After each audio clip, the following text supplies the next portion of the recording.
There are people out there who genuinely believe they've seen everything this sport has to offer. And look, we get it. If you've been watching MMA long enough, you start to feel like nothing can surprise you anymore. But every now and then, someone steps into that cage and pulls off something so unusual, so technically obscure, that even the most seasoned fight fans are left completely speechless. These aren't your standard rear naked chokes or guillotines.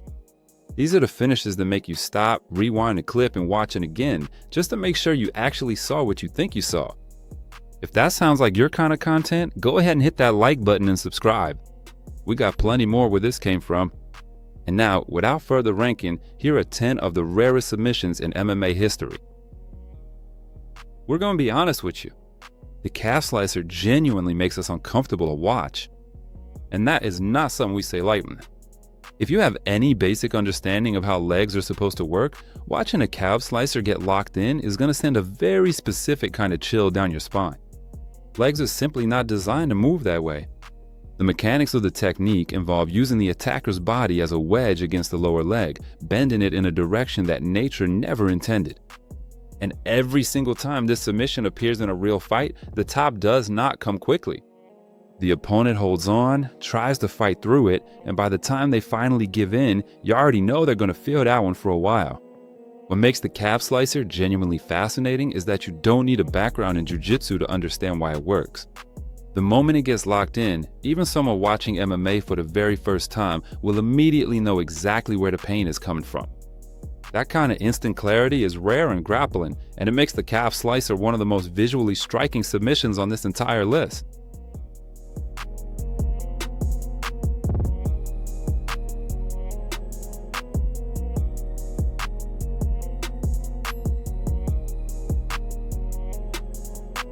If there's one thing that separates the elite grapplers from the rest, it's the ability to read a situation and completely change direction in the middle of an exchange. And that is exactly what Pat Curran did here. Curran had found himself in a position where most fighters would have started hunting for a Darcy choke. The setup was there, the angle was right, and nobody in that arena would have been surprised if he had gone for it. Instead, Curran threw everyone in the building for a complete loop. He swung his legs up and over his opponent's head and locked in one of the rarest submissions you'll ever see, called in a live event the Peruvian necktie. The technique has an incredible setup, a finish that comes fast once it is fully locked, and honestly, one of the best names in all of submission. Grappling, and what is genuinely baffling is that we don't see it attempted more often at a high level, because when it's executed correctly, as Curran showed here, there's very little the opponent can do once it's on. A truly underrated submission.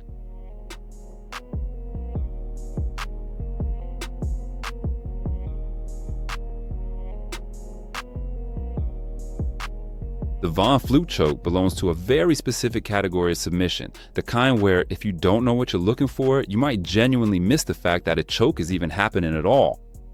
The mechanics of the move are what make it so unusual.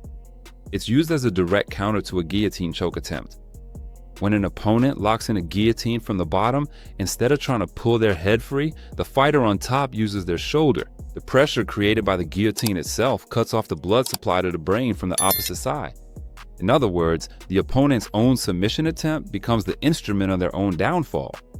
It's such a rare technique that even experienced referees and commentators can miss it entirely when it starts to develop. And Chad George's execution of it here is as clean an example as you're going to find. In fact, the finish was so subtle that the referee actually had to be told the fight was over after the tap. And the composure that George showed in that moment, not continuing to work, just being aware enough to know what was happening, tells you everything about his level of awareness on the ground. If he had been a less controlled fighter, this situation could have gotten very bad very quickly. Credit where it is due.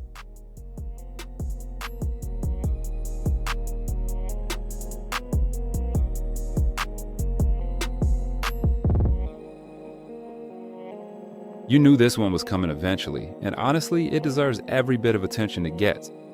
The twister was developed by Eddie Bravo through his 10th Planet Jiu-Jitsu system, originally designed as an additional weapon from the back control position.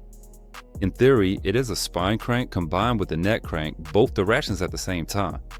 In practice, it is one of the most difficult submissions in all of grappling to actually execute in a live fight, which is exactly why most fighters will never even attempt it. Angela Lee's execution of the twister here is as close to perfect as it gets. The level of force she generated once it was locked in gave her opponent almost no window to escape. And when a submission is applied with that kind of precision, the tap is not a question of if, it is only a question of when. To put into perspective just how rare this technique is at the highest level, the first time it was ever pulled off in the UFC was by Chang Sung-jung, the Korean Zombie. And in the years since that finish, only one other fighter has managed to win with it inside the octagon, Bryce Mitchell, 2 fighters in UFC history. That should tell you everything.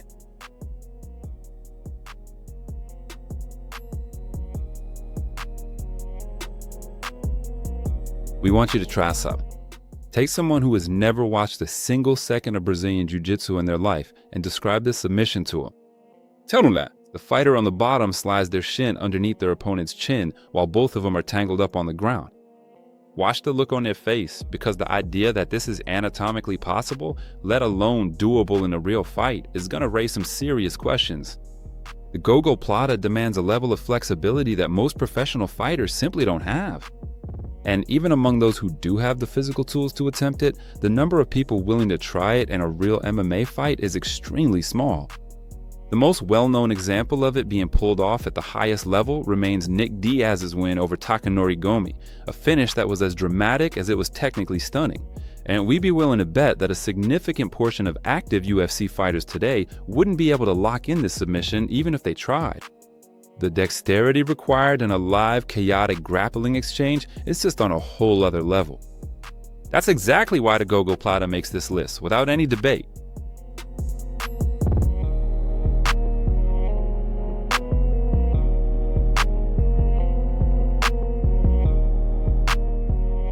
People who only discovered Rose Namajunas during her UFC run, especially through her knockout victories, might be genuinely surprised to learn that her foundation in the sport is primarily built on Brazilian Jiu-Jitsu.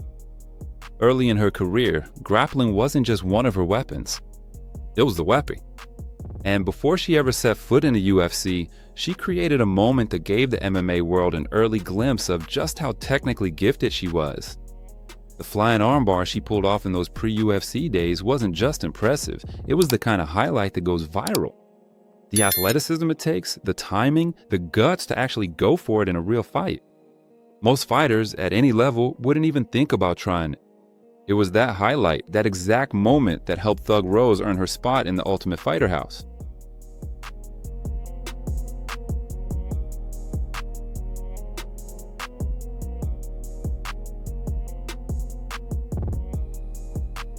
The omoplata holds an interesting place in mixed martial arts. You'll see it attempted pretty often, even at the highest level, used as a sweep, as a transition, or to create movement in scrambles.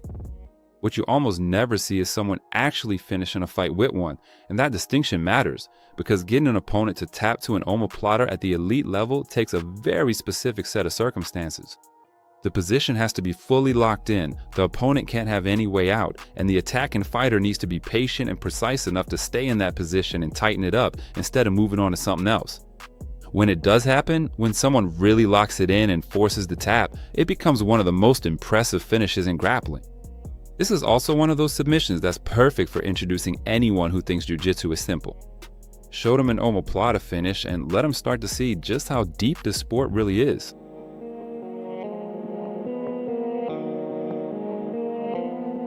Jorge Masvidal had one of the most respected chins in MMA for a very long time. Getting Gamebred out of there took something out of the ordinary. Toby Imada figured that out. The reverse triangle choke that Imada locked in on Masvidal is the kind of finish that works on 2 levels. For hardcore grappling fans, the technical skill it takes to get into that position in a live fight is truly impressive. The timing, the transition, the control needed to lock it in against someone as experienced as Masvidal. And for the more casual fan, even if you know nothing about grappling, one look at this and you instantly get what's going on. The visual's just that clear.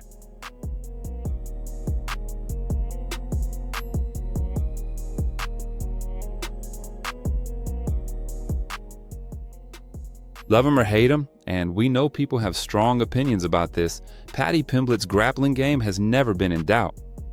Even before the UFC, Even before his Cage Warriors run that got people talking, there were early clips of Paddy doing things on the ground that made you pay attention. This flying triangle choke from his early career is exactly that kind of clip. Flying submissions are a risk at any level. Against quality opponents, most coaches would tell you they're too risky to even consider. But on the regional circuit, when you have the athleticism and jiu-jitsu foundation that Paddy had at that point, you have a window to build a highlight reel with the kind of finishes people will be sharing for years to come. That's exactly what he did here. It was bold, it was athletic, and it worked. And that's a big part of why Paddy Pimblett's name was already making the rounds in MMA circles long before he got a shot on the big stage.